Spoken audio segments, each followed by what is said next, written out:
Conference, so we're excited to be with and learn from Rich LaBelle. So if we can have your attention, that'd be great. Okay, great. For what it's worth. Thank you very much, Bronwyn. I appreciate it. Can everybody hear me okay? Yeah. Yep. Okay, good. Great. I have 3 microphones on me in various places, so hopefully everybody can hear me. Thank you very much for being here this afternoon.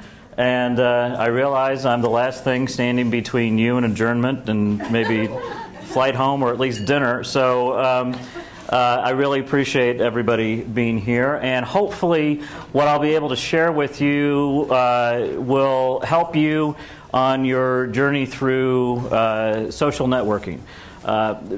These suggestions and these tips and strategies that I want to discuss today, may sound very elementary. They may sound simple to some of you. But I've found it useful to try to put everything together in one place and sort of document as we go. Our policies on social networking are living, breathing, struggling, fighting, kicking, screaming documents, and we thank you. Yeah, don't mind. Okay, that's fine. We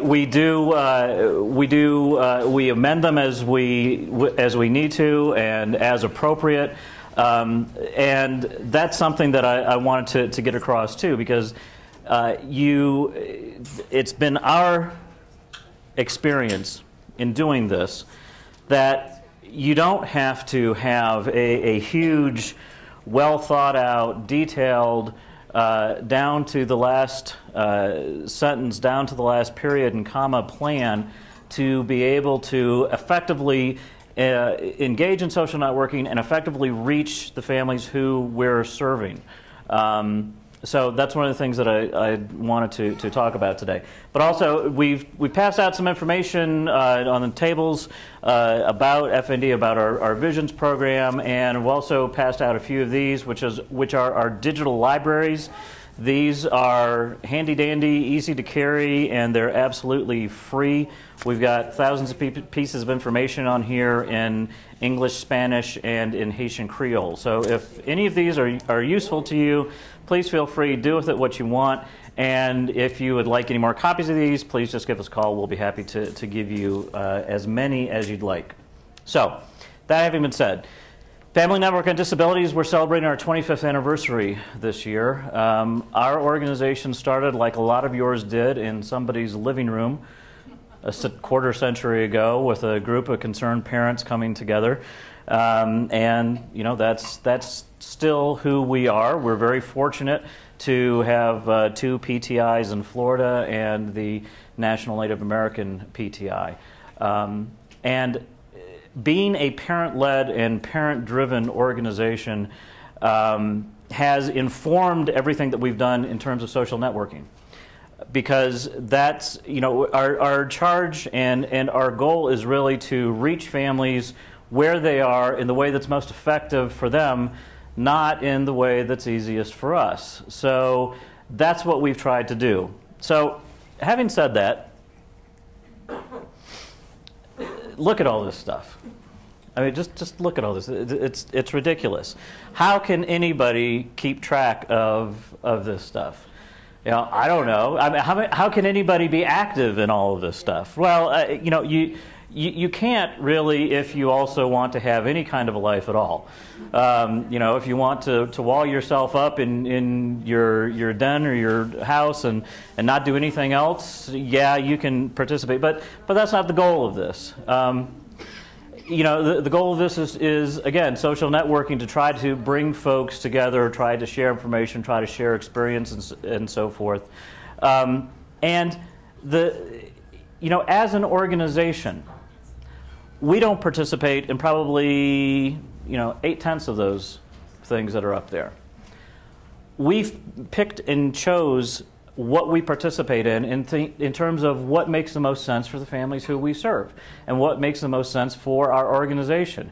And we heard it earlier this morning, but I want to reiterate it again. Don't feel like you've got to cover all of these things. Don't feel like the next brand new shiny thing that comes out in terms of social networking, the coolest, hottest platform or group or network, that you've got to jump right in. You don't have to. You don't have to, because think about it. Who are we trying to reach? Well, we're trying to reach our families. We're trying to reach self-advocates. Some of them will be doing that, yeah, but for the most part, they're not jumping out there, and being the first adopters on a lot of these things either. They're gravitating to those things that make most sense for them and that can help them the most. Okay, so before I go any further, how many people here for your organizations have a Facebook or MySpace page? Okay, cool. How many people here, either personally or professionally, have a Twitter account? A Twitter account. Okay, cool. Well, I'm really, really glad to see that.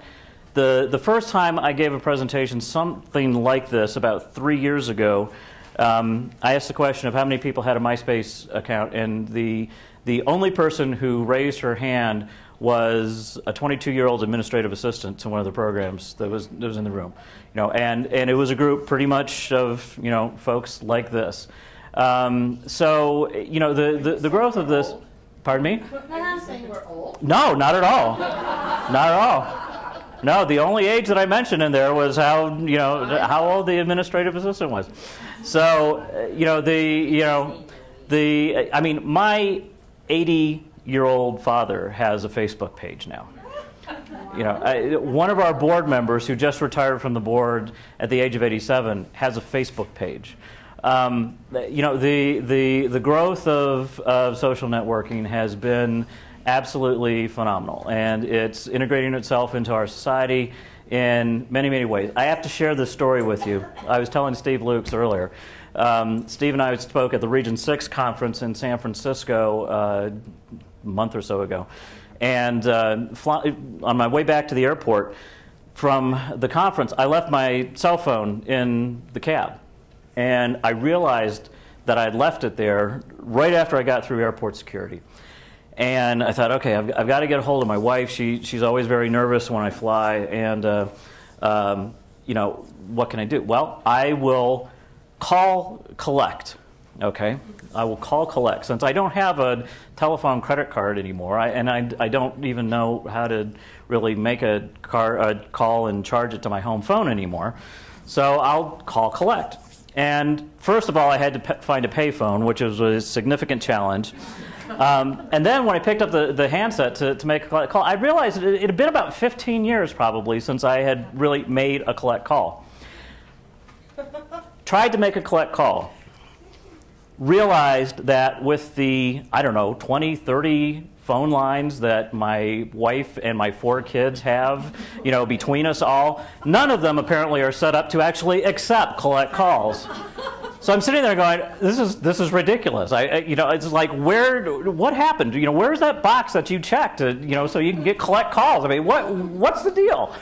So I can't make a collect call. What am I going to do? Well, I thought, my wife is a huge fan of Facebook. She is on Facebook quite a bit. By today, literally, she will probably have 1,000 friends. She's been keeping me up to date for the last couple of weeks that she's getting real close, and she will probably have 1,000 friends. She doesn't know all these friends, but she will probably have 1,000 friends. So I thought, okay, fine. I'm going to pull out my laptop and get on the free Wi-Fi here in the airport, and I'll send her a Facebook message and let her know what happened. So that's what I did, and she got my Facebook message, and I said, honey, I'll send you another one from Phoenix when I land in Phoenix, and that's what I did. And she was there, ready to pick me up at the airport, and she was so thrilled that I had been able to get a hold of her through Facebook. Did you become her friend? That's another great story. My wife was actually my first friend on Facebook. For any of those of you who are married and male and want to stay married, your wife should be your first friend on Facebook. So I set it up, and my approach when I set up my Facebook account was just sort of dive in and start playing with the buttons and figuring out what was going on. And so I invited her to be my friend. Well, I invited her to be my friend and then logged off for the evening before I realized where to set my relationship status. So we had our first Facebook-related fight the next morning when she signed on to her Facebook page, and she went on my Facebook page, and she said, "Why are you single?" I said, "I am not single. What are you talking about? We've got 4 kids. Anyways, that was our first Facebook-related page. So, you know, it's a weird and wonderful world, but you know, things are changing very rapidly in terms of social networking and the different kinds of things that you can do and the kinds of tools that you can use. And again, my message here is really go out. For those of you who haven't started yet, just go ahead and jump in. As we say in Florida, there's very few buttons you can push on these sites that are going to launch the shuttle. You know, it's not going to happen. So, you know, get on.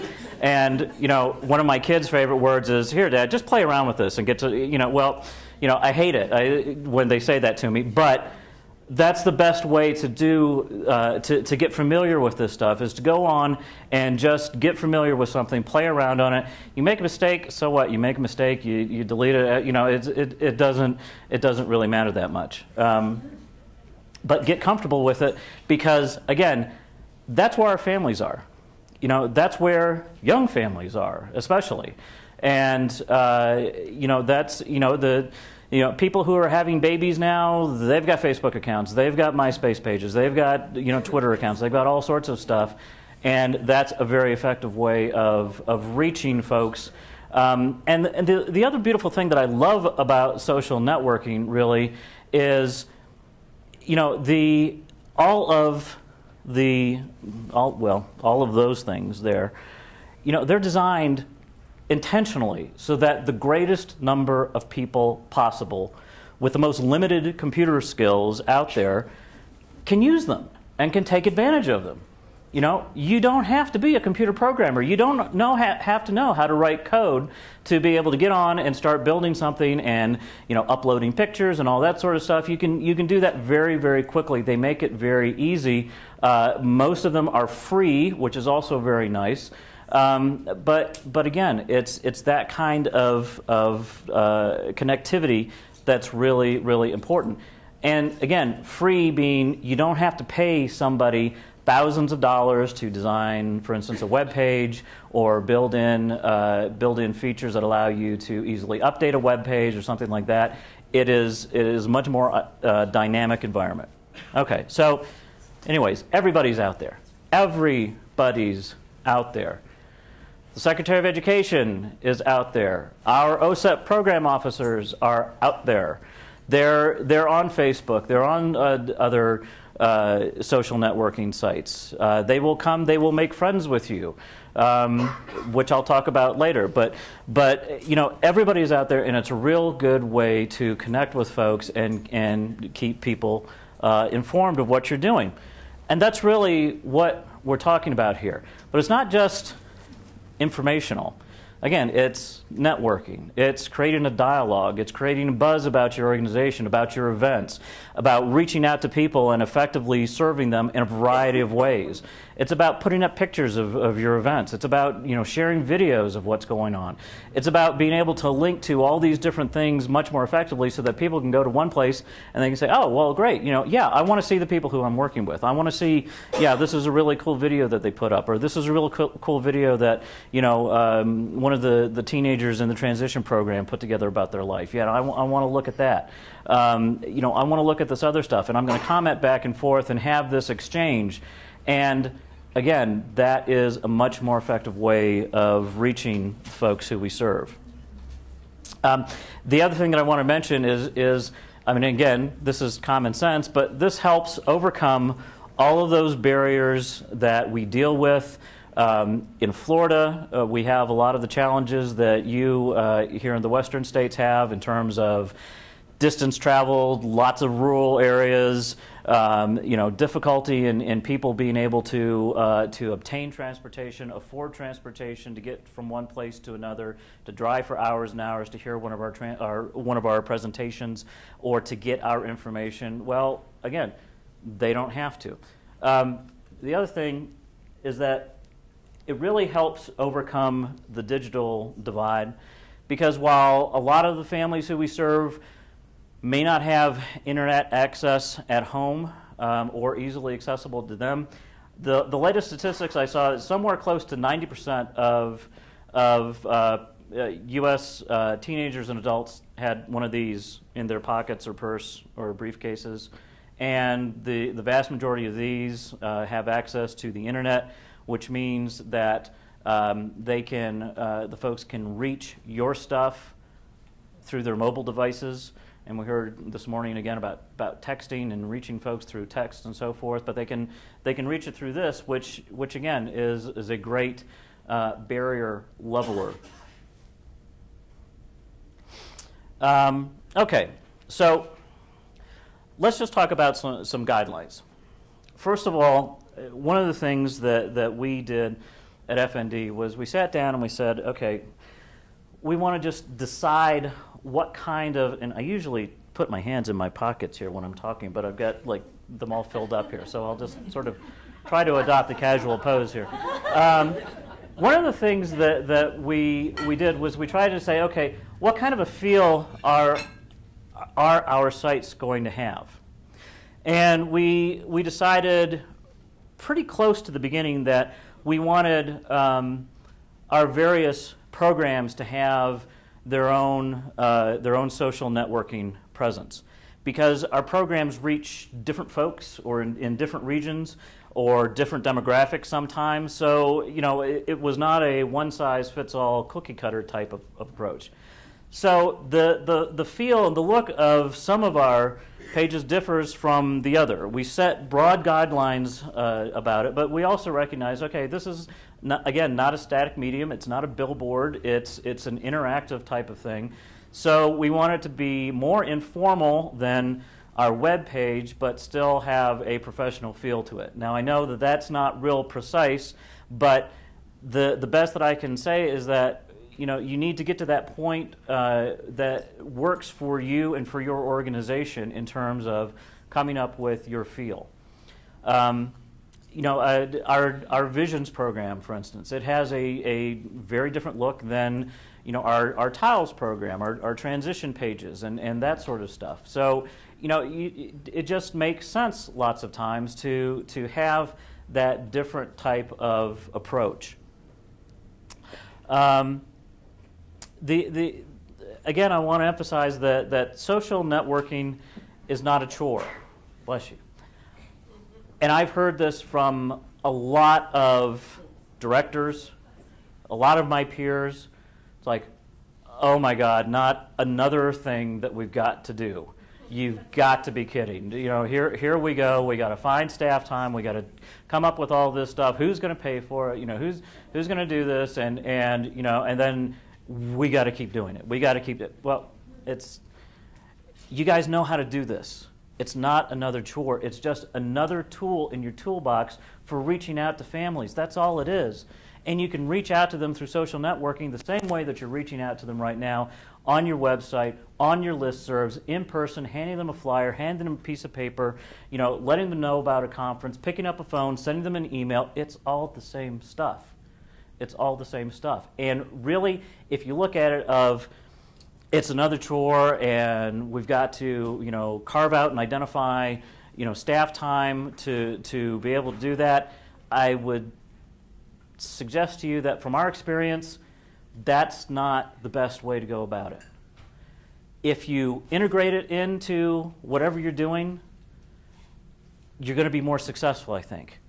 I mean, think about this. None of us in this room say, okay, we have a designated person to return emails, I would expect. This one person is going to sit down and for the next, 2 hours, they are going to respond to emails for everybody in the organization. I'm sorry if that's you, really. But but seriously, I mean, that's not the model that we take for that.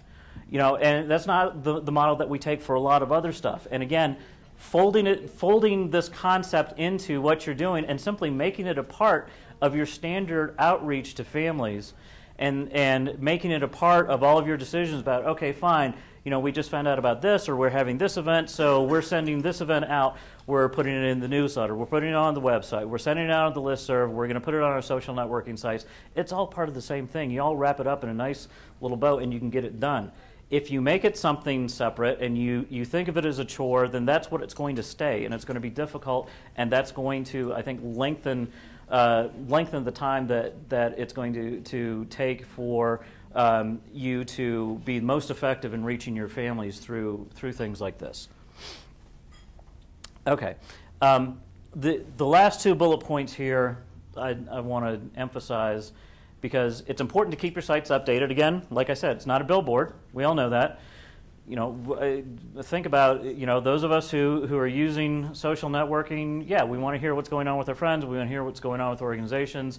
We don't want to go for, weeks and weeks and months between things. We want to know what's going on. So keep them updated on a regular basis, but don't overwhelm the folks who are following you or your friends with information.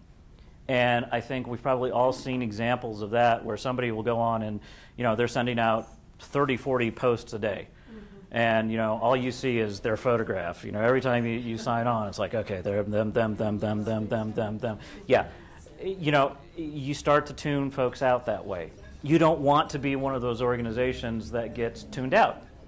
You want to be one of those people or one of those organizations there where, people go on and they're looking for your icon. They're looking for your symbol. They're looking for your photograph to come down. Okay, yeah, I want to see what they've put up, because they've got really good information. That's where you want to be, not, oh my God, can't they shut up? What is, So keep that in mind. I like. What's a really good number that doesn't overwhelm coming out of a center? I mean, I know this isn't an exact science, and that's a fair question, but when you're new at this, you just don't have any frame of reference, so it's hard to. The best estimates that I've seen from reading a lot about nonprofits' use of social networking say no more than 4 to 6 posts a day, and that's probably pushing it in a lot of instances.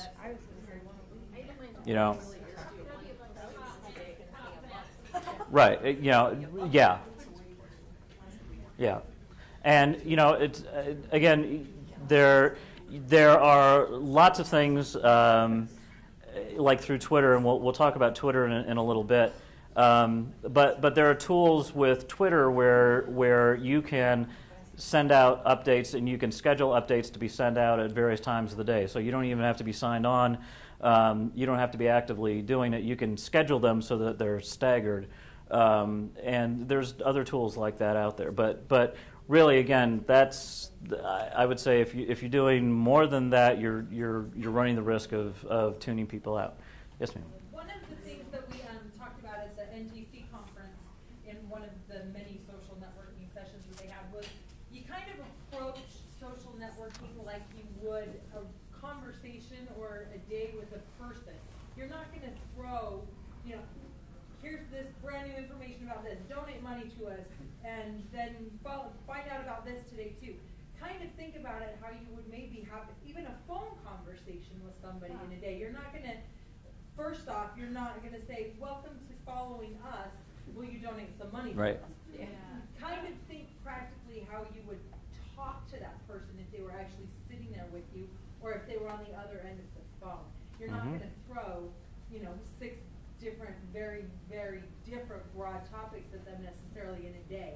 So I kind of think that kind of helps maybe wrap your mind around an approach to that a little bit. Now, that's a very, very good point, and that's what we do a lot of times with the stuff that we'll do. We'll maybe pick a theme of the day or something like that, and we'll send out some information.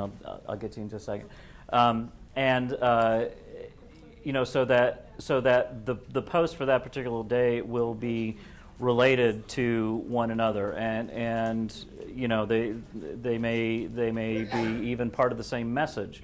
But the other point that you make, I think, is extremely important, and giving more than you get is absolutely crucial. And I've seen a lot of people in various social networking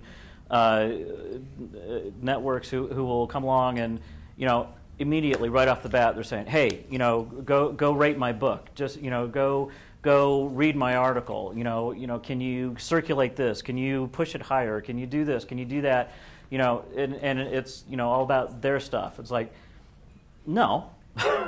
No, you know, and because it's like, okay, well, first of all, why would I be interested, you know, and you know, what do you have to say to me that would make sense and for me to be able to do that? So if you establish that track record and you establish the credibility and the reliability of your information, you know, then, you know, if you're coming along and saying, hey, you know, can you help support what we're doing here? You know, here's a link or something like that. To you know, send us $5. That is much more well received than simply, as you said, just, you know, immediately, you know, hitting them up for money. And I think, Renelle, you had. I'm on Facebook, but I leave a daily message between 5 and 6 in the morning, encouraging and about education, about special needs, or about what our program's doing that day. And I have about 500 friends. And then they'll tell me, if I don't leave something, they'll come, where's your message for the day? We didn't read it. You didn't say anything, or are you okay? Mm-hmm. Yep. But they read them. Yep. And so I stick to that. And I had a couple of friends who came on who were a little negative and tried to get into some gossip. I deleted them, so I said, sorry, I don't need you here because you're not fitting into my mold of what I'm trying to accomplish. Yep. And so I said, your message is negative, so I really don't need you, and this is what I'm trying to create. Great. Yes. Great. I think that's a great idea, and that's, you know, something really that's you know, a very easy to sustain approach. I think that's a great way of building that kind of credibility and community. And great idea. And then you had. And I was just going to say other things I've learned from working with the legislature. One topic and your main point right at the beginning, so that people, if they're only going to read a short point, get it real quick, and then you can say a little more. That's absolutely crucial. I read something, and it might have been even through NTEN, but it's estimated that through studies that have been done online, you have about 6 seconds to capture somebody's attention. I mean, think about that. 6 seconds. So if you're not getting to the point now, immediately, from your first word, you're out of luck. And they're going to be going on to the next thing, like, you know, the zen of being overwhelmed. It's like, yeah, okay, fine. You know, sign on to Facebook, and you've got how many new posts waiting, how many new messages from how many people, and you know, how many people want you to get them animals on their zoo, or you know, tell you about the mafia wars or the vampire wars or whatever. It's like, yeah, okay, fine. But seriously, I mean, it can be overwhelming. It is overwhelming, and that's one of the very good ways to really, you know, stand out in making sure that your stuff can get noticed. You know, bullet things. One of the things about Twitter is, you know, the whole concept behind Twitter is you've got as much space for a message as you have in a text message. Okay, so you've got 140 characters. So you got to cram everything into that 140 characters. There is no room for fluff in a Twitter message. And that, for me, that's helped me really learn discipline. Because before I took this job 5 years ago, I practiced law for 20 years. You know, I can go on for pages and pages and pages, you know, of things that you know, making it sound really good. It doesn't matter. It doesn't have to sound good. It doesn't have to, you know, on Twitter, it doesn't have to be spelled right. You know, and one of the things that drives me up the wall about Twitter is that, you know, you can shorten posts, and you can cram them as much information into things as possible. Well, one of the ways they do that is by cutting out letters and unnecessary letters and words, supposedly unnecessary letters and words. And a lot of the stuff that we do obviously has something to do with education or school. And whenever you shorten a message on Twitter that has something to do with school, it spells it SKOOL. And, that's just one of my personal peeves. It's like, okay, I'm sending out all this stuff to these people about improving education, and it's talking about SKOOL. Great. But again, that's just part of the way the things operate. And you just need to be able to get to a place where you're okay with that. So I think we've talked about most of this, but again, the message is here, yeah, it's overwhelming, but it's okay. Because you don't have to jump on every single new thing. You don't have to try every single new thing. You just do what works for you and for your organization, and most importantly, for the families that you're trying to reach. Okay, now these are some things to consider. First of all, I would say make sure that you have control over the content on any page, on any platform that has your logo, your name, your reputation associated with. There are all sorts of people out there who hide behind the anonymity of the internet to do all sorts of bad things. There are automated programs that will go and post porn on your website or your social networking pages just for the fun of it, I guess. But that's just one example of it. So make sure that whoever is posting anything, you've got control over it. And one of the good ways to exercise that control is right up front. I mean, the people who like on Facebook, who are your friend, you know who they are. You should know who they are.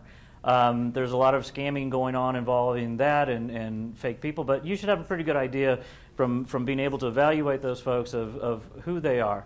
And then if they put up something that's inappropriate, make sure there's somebody watching that for your organization who can jump on it right away and either delete it if that's necessary or respond to it. Yeah. When we first started playing around with the site, we had a number of people right away who found us and wanted to come in as friends, but you don't know who they are. You don't know if they're necessarily out of our extensive mailing list. I don't know if they're a parent who we've served before. So how do you deal with that?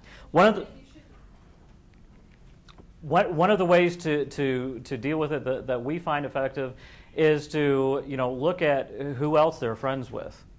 If they are friends with 10 other disability organizations, okay, fine. We have a comfort level there. If they are brand new and we're the first group that they make a request to be a friend for, we probably won't respond right away. We'll wait to see what else is going on there. Something that we see quite a bit is we'll get these. I have to imagine that they're fictitious young women who will send us requests to join. They have absolutely no connection to the disability world. They have no mutual friends with us. Their only friends that they supposedly have are like middle-aged guys, and they've got some glamour photograph up there. It's like, no, we're not going to add them. Maybe they have a kid with a disability. If so, please, feel free and contact us. But we're not going to add them. So we try to take those types of steps to try to control those. Even though we don't know everybody, but you can usually get a pretty good idea of where folks are coming from by looking at things like that. Yeah. I was just going to, on Facebook, if you have a fan page, you don't even have to accept people as a friend. They can just say that they like you. If they aren't fans anymore, they say that they like you. Right. And then it shows up. But you don't have to accept. Then that kind of takes the pressure off of having to accept or deny somebody as a friend. And then in your privacy settings, you can set up, I don't want anybody to be able to post anything on my wall. And I just want it to be from us. Yep. So there's some things that you can do that will cut a lot of that step Mm-hmm. No, that's very true. And for our programs, that's the approach that we've taken as those types of pages have evolved on Facebook and the other networks. Those things have developed. With my personal page, those are the kinds of strategies that I use, because I started my Facebook page, for instance, and my Twitter account solely as business-related tools. Even though it is a personal page, I simply take the attitude that everything that I put up there and everything that other people put up there is going to be seen by everybody, including the folks that I work with and for. So that's the kind of approach that we take. One of the examples is on one of our pages. I'm trying to remember which one it was. We had sent out some information earlier this year about the passage of healthcare reform and how it affected people with disabilities. And that's all it was. It was a straight up nonpartisan piece of, okay, this is what it's going to do for people with disabilities. It wasn't pro or anti-administration. One of the people, one of the friends of that particular page, came back and posted something that said, you all are a bunch of fools if you really think this is going to do anything, and really negative message. I happened to be online at the same time that they posted that, and I pushed back right away, and I said, look, this is what we're trying to do. We're trying to give nonpartisan information about what this does. If you have a disagreement with something that's in there, or you feel that it's not positive for people with disabilities or whatever it is, let's talk about it on those grounds. But we don't insult you. We don't expect you to insult us. And that shut that person down, and they didn't respond. So that's what I'm talking about in terms of making sure you've got content, because sometimes you do want that kind of an exchange. But you're not going to have lots of times the ultimate control over everything, but you've got to be prepared to respond to things like that. So just keep that in mind. And that rolls into the next thing, talking about there may be exceptions to where you want, you may not want to have total control over who posts what on pages, such as a cause page on Facebook. We started one probably 10 months ago called Stop Hitting Our Kids Now, to work for the elimination of the use of corporal punishment against kids with disabilities in public schools. That page on Facebook does not have the FND logo. It's not sponsored by FND. It is something that we did, and we opened it up, and it has about 1,400 members now, and lots of people have posted different things.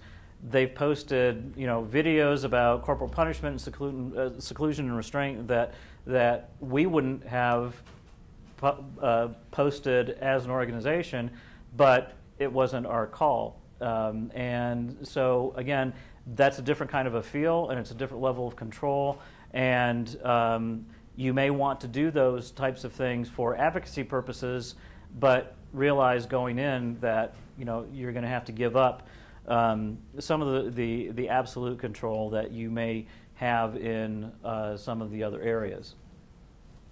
So does anybody have any questions so far that I haven't answered?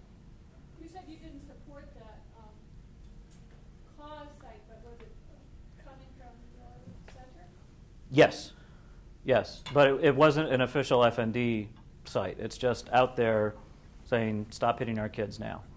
And we intentionally made that decision. We to help build the effort and to build a community around the effort of stopping corporal punishment against kids with disabilities. We didn't want it to just be FND out there trying to do that. We've successfully enlisted a lot of other partners, both organizations and individuals to help in that effort. And that's been successful. But that has a very different look and a different feel than the other stuff that we do. Okay, and then as I mentioned, you build trust by being informative and reliable, and by doing things like that, you can build a community that way. And again, that's really what you're trying to do, is trying to reach folks effectively.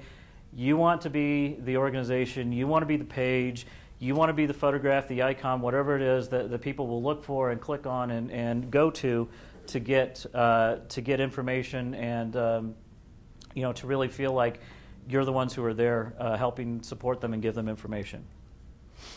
Okay, so this is the first part of our social networking policy, and this is where we started from. It's basically me as the ED, our director of programs, who is responsible for overseeing the operations of all of our different projects, and the individual directors of those programs. At a very broad level, we set broad rules for content, for rules for who our target audience are, what the feel is going to have, and who in our staff is going to have posting privileges. And that's real important because for a lot of things that go out under the FND name, I have to see them before they go anywhere. Okay? If we adopted the same policy in social networking as we do in a lot of the other stuff, it simply wouldn't work. There's no way I have enough time in the day to be able to sign off and check off on everything that everybody wants to post to our social networking sites. So what we do instead is we identify those folks in the organization who we feel have the judgment to be able to recognize the kinds of things that will be useful to our folks, the things that are appropriate to send out, next to the FND logo, and who will do that in an appropriate way. Now, there are folks in your organizations who have that judgment and folks who may not. But again, this is the approach that we've taken so that we could have that diffuse participation in making sure that this happened. And again, that goes back to the ways of reaching out to folks in terms of getting information and helping support people. How are we doing that? We're folding that into everything we're doing. We're not simply isolating it and saying, okay, well, this is a separate thing, and these rules only apply to this. So that's what we did on a very broad level. And again, in deciding who gets to post, again, we emphasize using standard professional courtesy. That's all it is. Say please and thank you. Give people credit. Don't be rude. Don't be rude. Don't be obnoxious.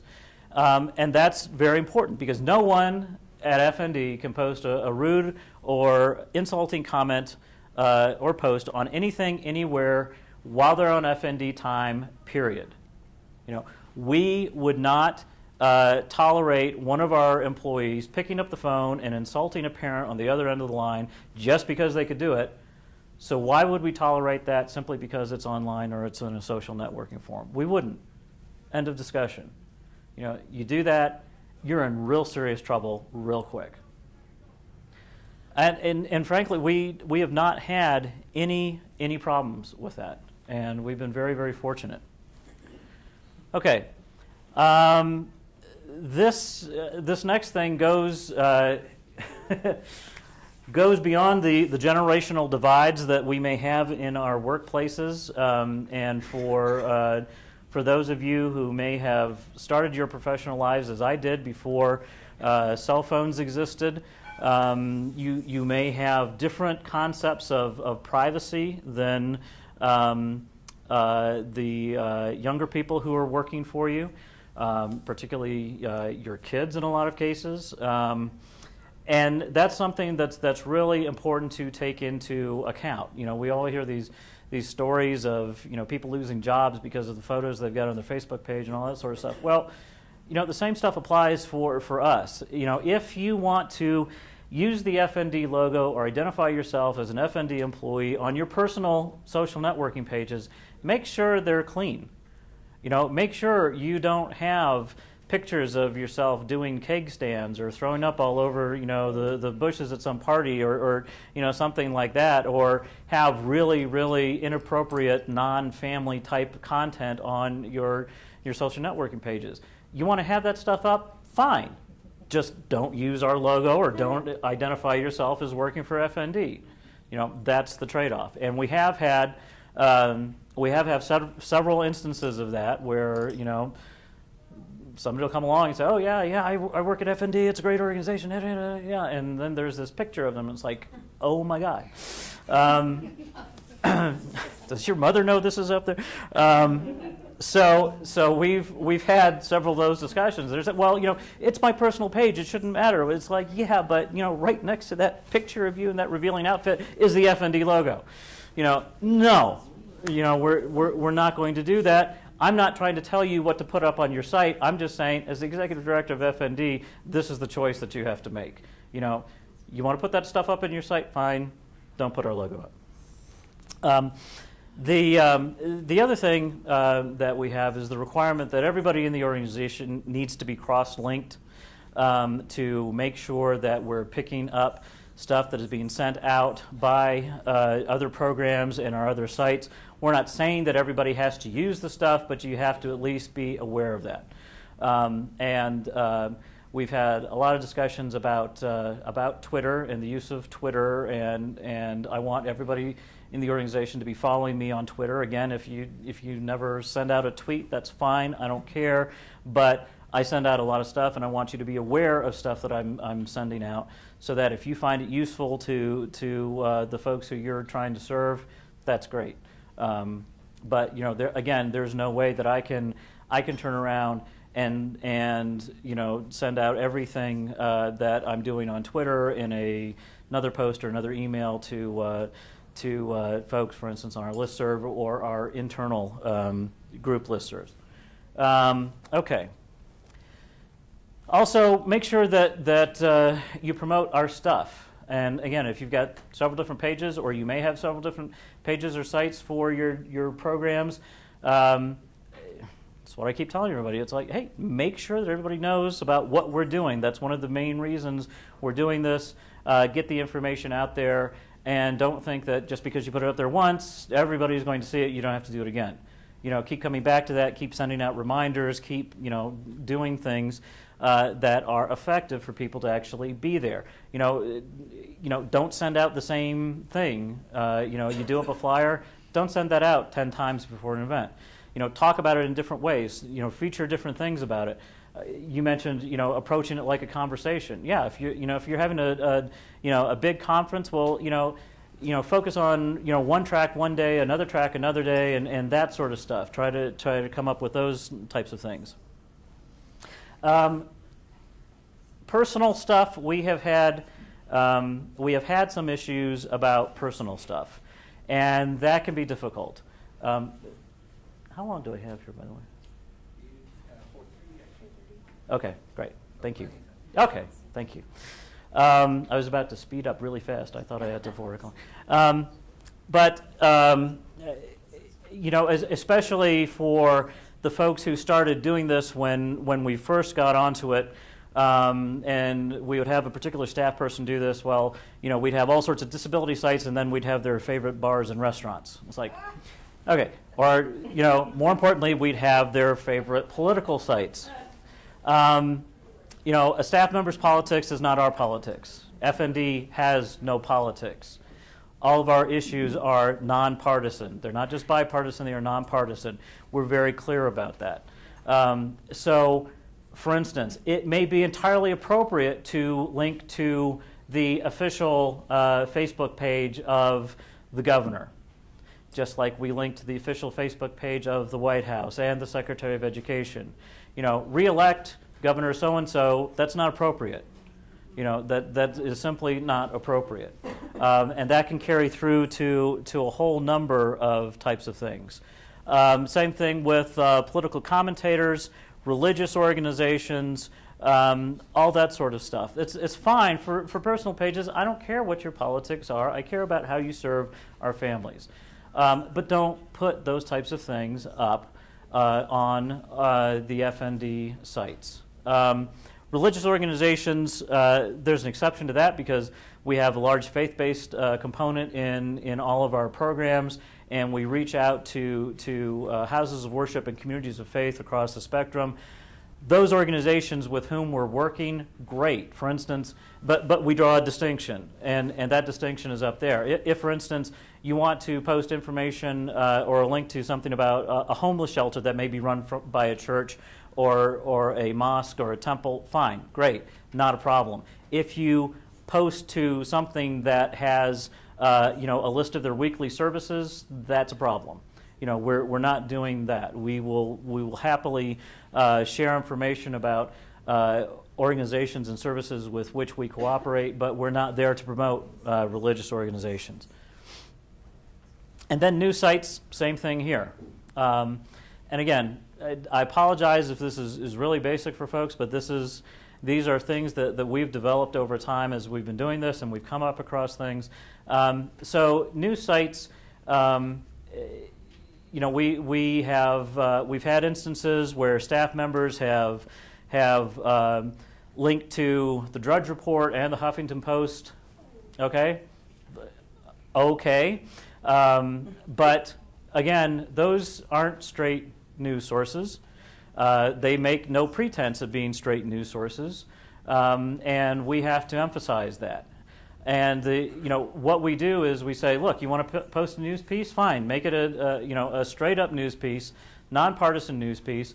If you see something that is a nonpartisan news piece on Drudge or on the Huffington Post, you can post that, you can link to it on an FND thing, but it's not going to be a right or left political screed against anybody or anything on either of those sites or any of those related type of sites. It's got to be straight up informational, factual. Does that make sense to everybody?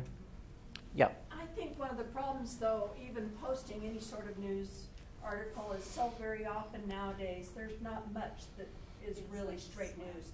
There's so much slant to almost every single story that I think you just have to be extremely careful. Yes, you do. Linking anything you like do. that.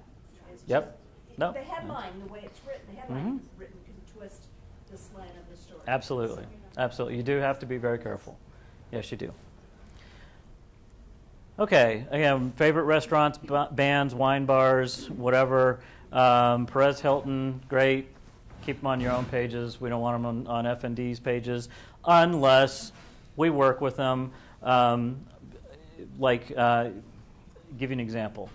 Next month, we're having a scavenger hunt and pub crawl in the restored downtown area of the little town where we have our central offices in Florida. We've got 5 restaurants and bars who are cooperating and sponsoring the event and so forth. Fine, we've got information about them, and we've got links to them in the context of the pub crawl and scavenger hunt and so forth. Okay, they're supporting our organization. It's not just, yeah, I like to hang out there and have a couple of beers after work. That's my favorite place to go to. It's we're working with them. They're helping our organization. So that's the distinction we make there. The other thing that we try to do is we try to be as inclusive as possible and build the membership and the following of our sites. And we do that through various things, but we try to have that conversation with the program directors who are responsible for their own program pages and say, look, talk to your staff and talk about ways that you can do that. Researching, for instance, on Facebook, look for other PTIs, look for CPRCs, look for other disability-related organizations, look for disability leaders out there. Go in and look at who they're friends with, and try to continually build those kinds of links and send out friend requests to folks who we want to get our message out to and who will hopefully help spread our message and make our circle bigger. One of the strategies is send out 10 new friend requests a day. that'll work for some, won't work for others. That's fine. But the intent there is to continually keep moving it forward and making the circle bigger. Okay.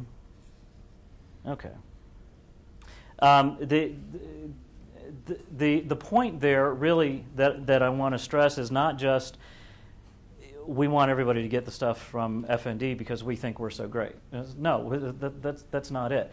We want to be able to make sure we're getting information and different perspectives from as wide a range of folks as possible to help improve the kinds of stuff that we're doing for families and the information that we're giving out to families. So again, when we first talked about it at the beginning of the presentation about give more than you get, that's really the motivation behind there, not just to simply pump up our numbers and say, oh, we've got this many friends and we're sending out this many pieces of information. That is ultimately, I think, self-defeating.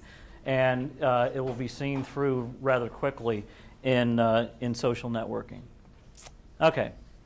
So, again, this is part of our policy. Share with others. You find something that is good, that is useful, share it. You know, share it with other people at FND, share it with the folks who are following us. And again, the interaction on the sites is more informal than in a lot of other contexts, but still try to keep it professional. Like, you know, don't post something like that puppy is so cute up there, which is a real life example. You know, and again, there's no game playing on any of our FND sites, so no mafia or vampire wars or farms or zoos or aquariums or, you know, whatever else is out there. That's, you know, you want to do that, wait till you go home or you take a break.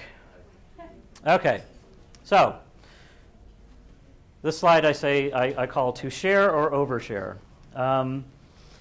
Again, for those of us who started our careers before cell phones existed, it's a whole different type of world out there. And it can take some getting useful. The approach that the approach that I've taken again is the stuff that I put up on my site, I assume everybody is going to see. All 4 of my adult children were scandalized that I actually had a Facebook page, and then, you know, immediately had to become my friends so that they could see what is Dad putting up there. But, you know, that really, I thought about it and said, well, you know, that's real easy because I'm not going to put anything up on my Facebook page that I wouldn't want my kids to see, even though they're now all adults.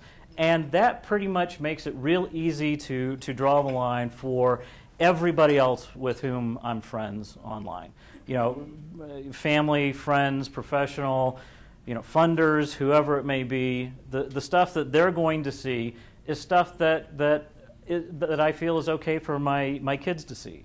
And, you know, I'll put things up there. I'll put, you know, some funny animal videos up. I'll put, you know, videos that I took snorkeling out in Hawaii of sea turtles, or when we go down to the Keys of the fish and so forth, you know, but something that's, you know, for everybody safe, so that I never have to worry about anybody seeing anything.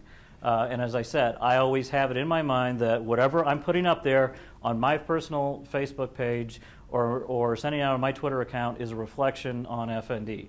And I would suggest that if you've got personal pages yourself, you need to keep that in mind. Okay, and then privacy settings. Well, this is a real good question. Is there any privacy online? I don't know. I think it's pretty elusive. You know, if you've paid any attention at all to the recent flaps, most recent, I should say, flaps about privacy on Facebook, I mean, just assume that everybody is going to be able to see whatever you put up there, period. You know, because, you know, whether it's going to be intentional that, you know, one day the site just, you know, completely changes their privacy policy, or you couldn't find that particular privacy box to click that you thought you had, or whatever. You know, I just keep it really, really simple.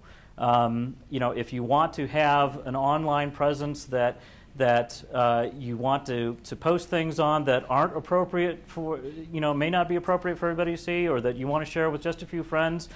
I don't do it, and I think the best way to go about it is, frankly, create another, hidden identity or something. Be a superhero persona or something. I don't know, but chances are extremely high that whatever you put up there, other people are going to see at some point. So just if you take that approach, I think you're pretty much safe. Yeah. I was going to say, I know somebody that something got on my Facebook, and I went, what?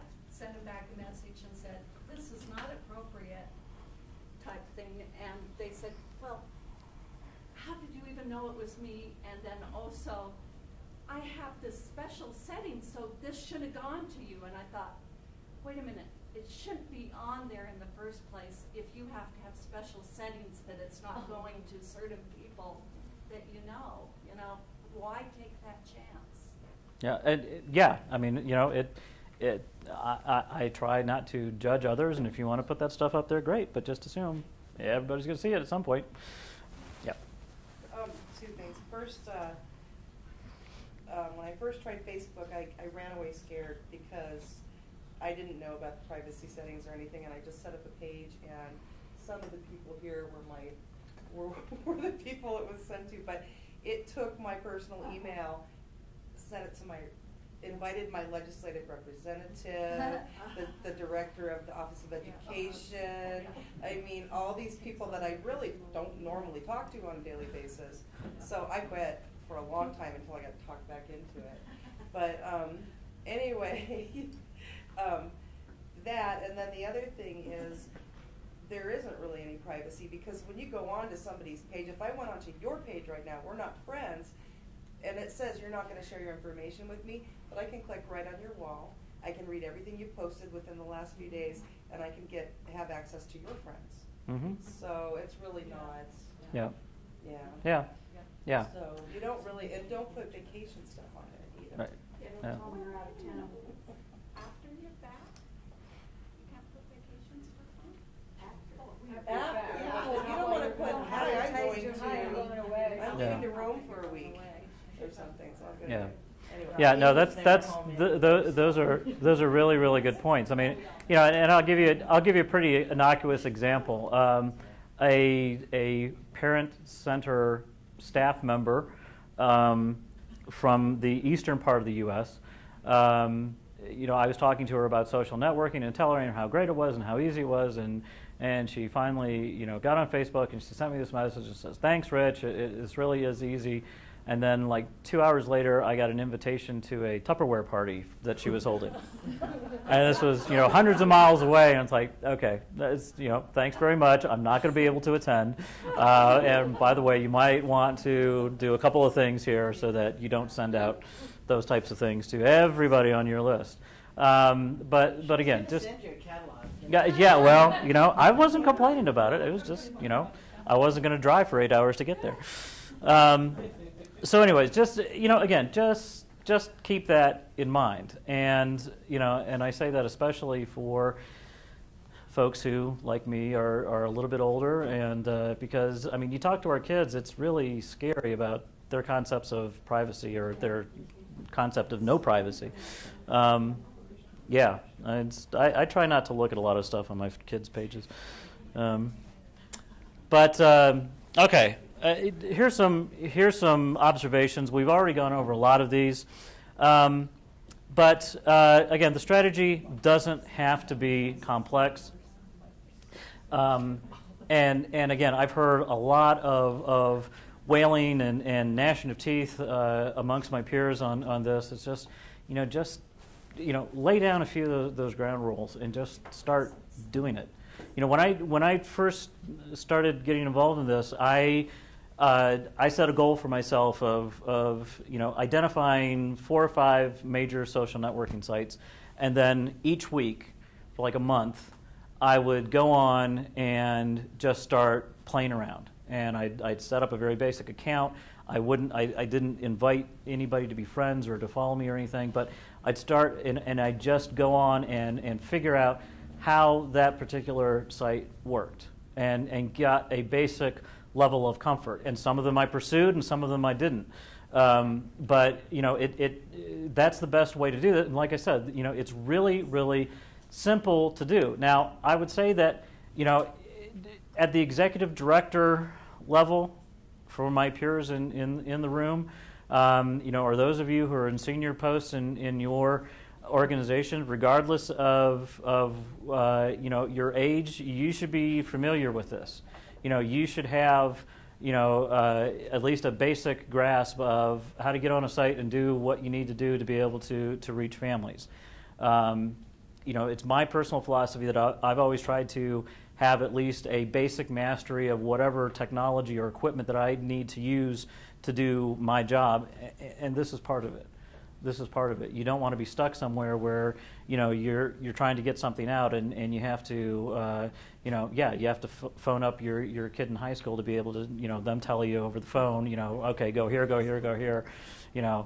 and have them as rolling their eyes at you over the phone. But again, it doesn't have to be complex. It's not a billboard. It's interactive. Be prepared for that. Find your authentic voice, find your authentic approach, and stick to it. Either personally or as an organization. And I can't tell you how important that is, because if it sounds phony, people are going to perceive it as phony. You're not going to gain credibility. You're not going to gain trust. You're not going to have people follow you. You're not going to build that community, and you're not going to be able to achieve what you're hoping to achieve by doing this in the first place, which is helping to serve families, helping to support them, helping to get them the information that they need.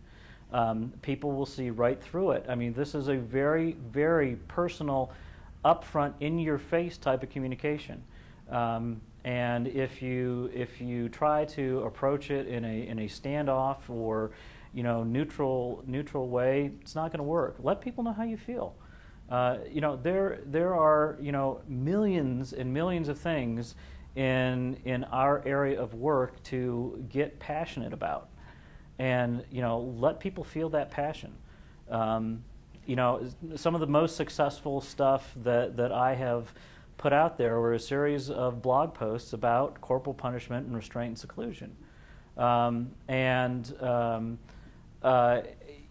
just really wrote from my heart, and people all over the country responded to that.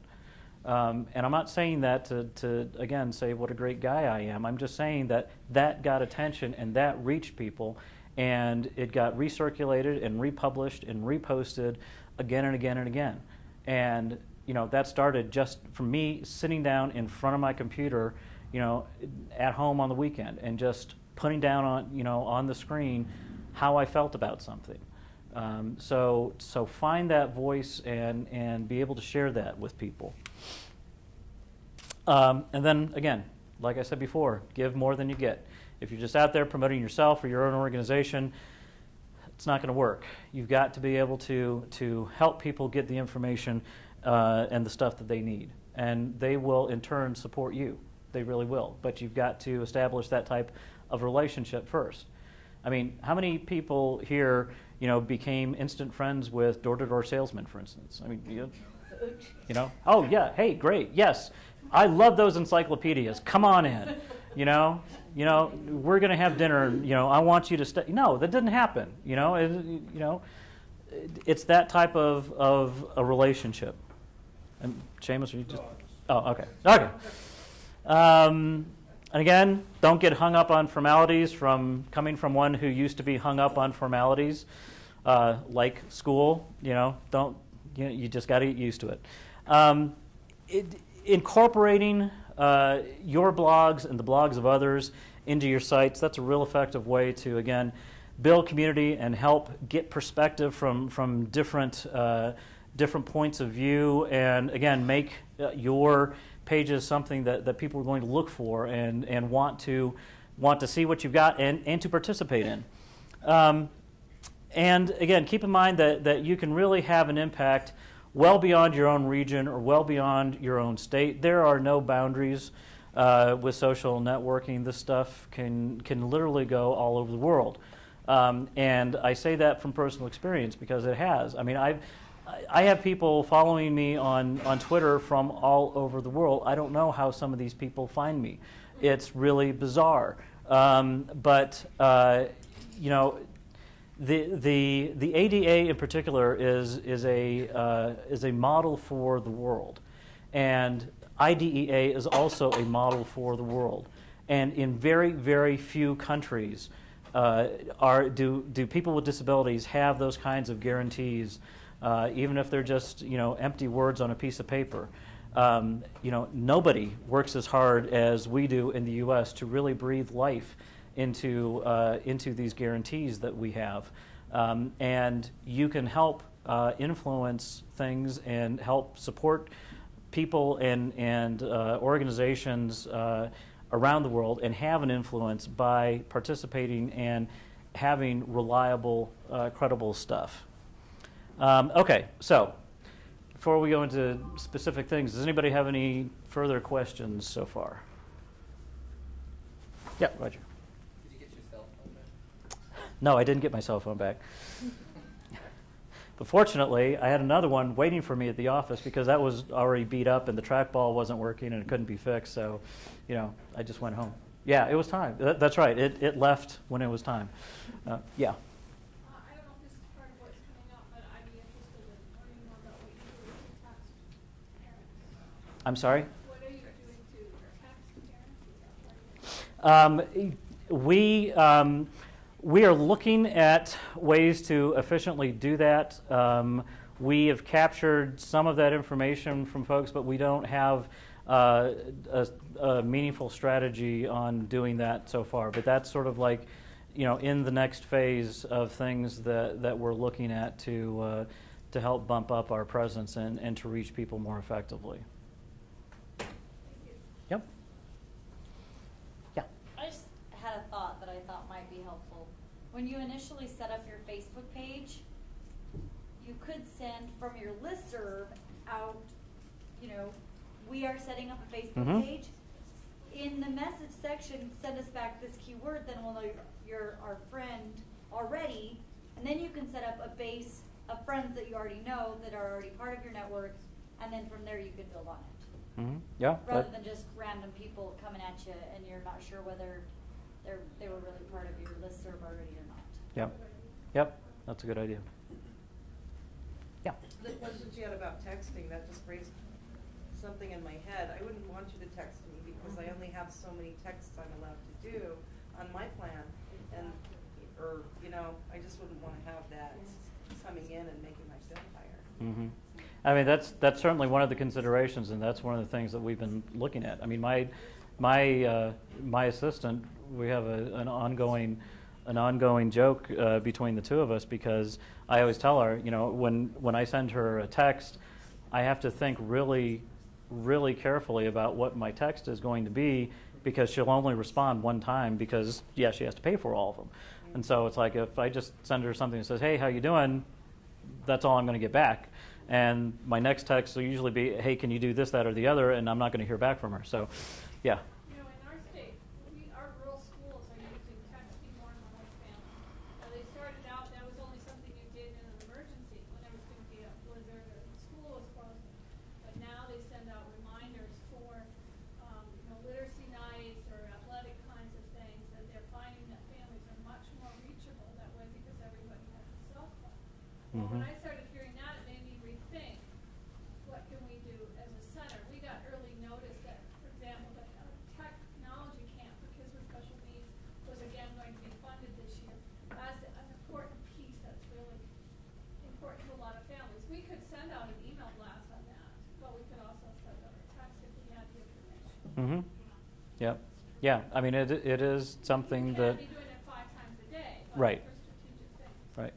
Yep. Yep. I think on the note about friends, I don't think you want to limit people. If you have a, you know, a peak or whatever your website is, to me, the same thing that we say about kids with and without disabilities being included in a classroom, those are the future parents of kids that are going to have disabilities, those are teachers.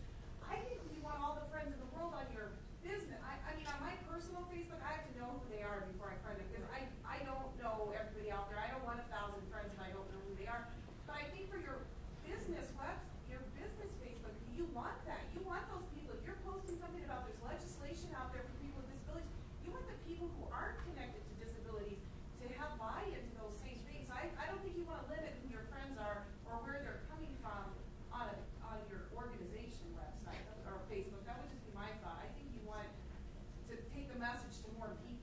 Well, I think you do want to take the message to more people and as many people as possible. I think, again, you just need to be careful and prudent because there are lots of people out there who aren't people.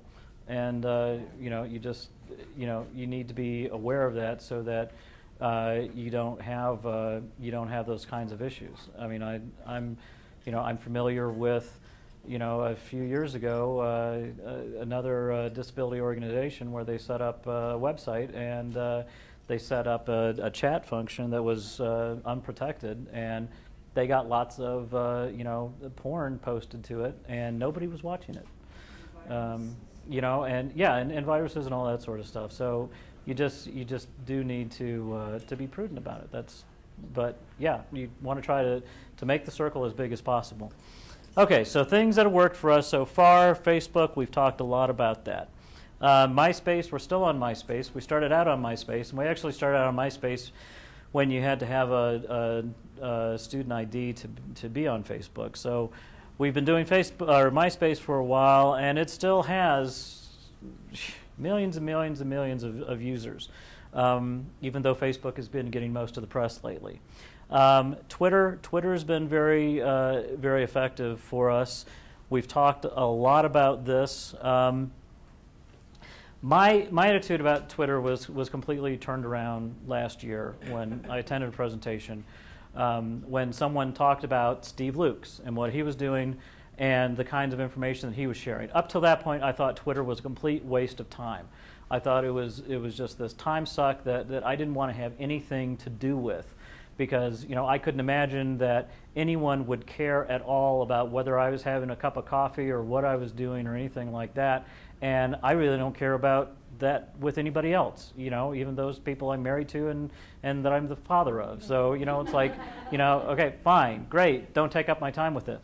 But they pointed out Steve's stuff and what he was doing and the way that he goes about that and the way a lot of other thought leaders on Twitter use it. And that is, it's not just saying, hey, this is what I'm doing. It's sending out information, sharing information, sending links, posting information about news stories or developments or useful sites or whatever it may be to help people in that given area. Now it has morphed into all sorts of different using, but that's what I do. I have sent out a total of one personal tweet since I've had the account, and that was when my grandson was born last October. That's it.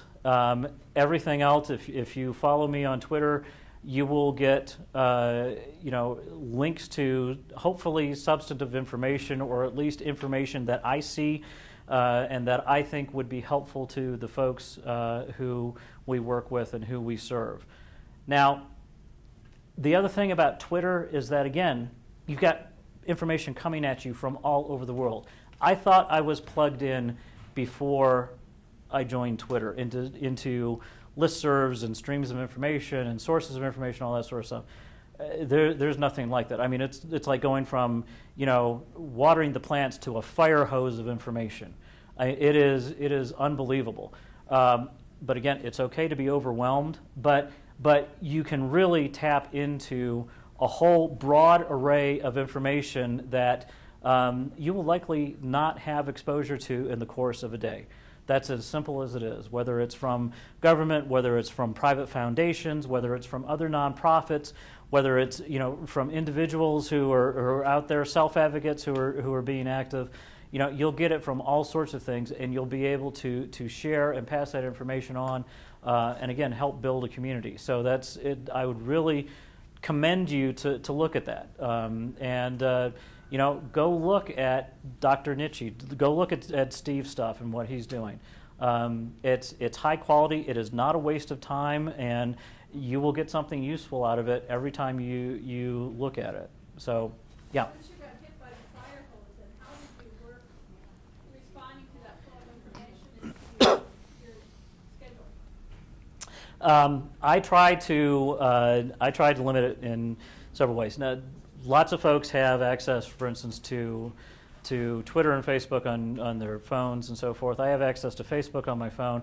I intentionally don't have access to Twitter on my phone just because I feel it would be too much of a distraction for me personally. So I will typically go on in the morning. I will maybe go on sometime late morning, early afternoon, and then I'll go on in the evening for no more than a couple minutes. And there are ways to organize that, and different tools that you can get that can help you filter the stream, so you will be seeing the stuff that is most important to you and that you can grab a hold of. But that again, I don't spend a lot of time on it.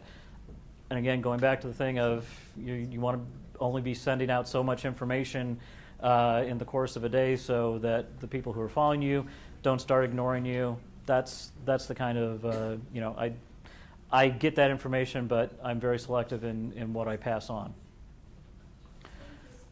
Okay, Twitter Analyzer, TweetDeck, Hootsuite. Those are apps for Twitter, and yeah, all of this just sounds absolutely ridiculous, doesn't it? But these are really effective ways for you to be able to do that. Like through Hootsuite, I talked about staggering the messages you send out on Twitter. So again, you can go on there and you can say, okay, I'm going to send out a message here and this time, so that you can send out a message at 2 in the morning when hopefully you're in your bed asleep, but it'll be there first thing in the morning when someone picks up their phone or goes on their computer, they see your message. That's something that Steve Lukes does. TweetDeck, which is that's something that I use, and it is very, very useful. And the scope of it and the uses for it keep expanding. And now that's what it looks like. Okay, this is the screen. And it will break the messages that you send out and that people send to you into different categories. And one of the really beautiful things I love about this now, and the same functionality is available on a lot of other types of apps for these services, but you can send out, for instance, a post on Facebook, MySpace, LinkedIn, Twitter, all that sort of stuff at the same time. So, with just a couple of clicks, you can do all of that, and you can send it out through multiple accounts that you may have for your own organization, for you personally. Like right here, this is for our Tiles program. This is for our PERC program. These are some of our followers who've passed stuff on that we've done. This is the Alabama PERC. That's the Arizona PERC. And you see over here, this is our Tiles program, but they've actually passed on something from our PERC program. And that's what I was talking about, being connected and everybody having a sense of what's most important.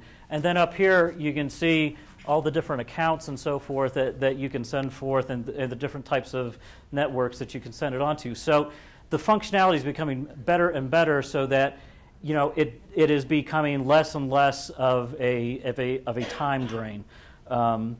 So that's one of the things that we do. GoToMeeting, we use GoToMeeting and we use GoToWebinar to connect with people online, and this is a bit of a different social networking webinar type of thing. It's not traditional like Facebook and so forth, but it's something that it's similar to the iLink that Steve was showing us yesterday morning, and it's something that we found to be very effective in reaching families at no cost to them, and the cost to us is pretty minimal. It's a couple $100 a year for a service that allows us to have, I think, 1,500 participants in one meeting. So we can do that pretty effectively, and it's got lots of tools like the polling, the raising of hands that he showed, that allows us to do instant needs assessment and collect data from the folks who we're reaching. And we use this for our internal our FND Academy trainings. And the beautiful thing about this is, as the presenter, you can see who's signed on and whether they have the presentation up front on their screen, or whether they're just logged in and looking at something else online. So as the executive director, I find that to be very useful and in helping point that out to folks. YouTube, we've got a lot of stuff up on YouTube. We're adding stuff all the time. Again, this is something that we're trying to do. We've our state conference this last February. We taped all of the presentations, and like this, they're up on YouTube. So you can go on there and you can see Jill giving the presentation that she gave yesterday about serving Native American families. You can see a lot of our websites, or I'm sorry, a lot of our workshops and tutorials. And again, they're done in fairly easy to digest little snippets. So that's one of the things that we're using. Ning, we're using some Ning sites and developing those. Meetup.com, we put all of our stuff out on Meetup.com and some other similar type of networks to try to get the word out. And the thing I love about Meetup.com is that we spend so much time trying to reach people, trying to get the word out and so forth. Well, like Meetup.com, people self-select what they want to get information about. So you put something up that's tagged with disabilities or this or that, in a particular region, boom, it goes to everybody who've already selected those tags. So that's a really, really effective way of reaching folks. How much time do I have here? Okay, I'm about out of time, but these are the other things that we're doing: traditional stuff, emails, listservs, websites, and here are some additional resources. N10 is obviously up there. Mashable.com, Philanthropy 411, 90 foundations that tweet. Why are these huge foundations using Twitter? Do you think it's not worthwhile? I would suggest that you might want to reconsider that if you've got all these foundations out there who are sending out tweets about grant opportunities that are available and what they're looking for and tips on how to apply and deadlines and all that sort of stuff. Of course, if none of you want any more money, then you don't have to worry about that. But that's something that may be useful. And then finally, there's my information. And thank you very much. I appreciate your attention.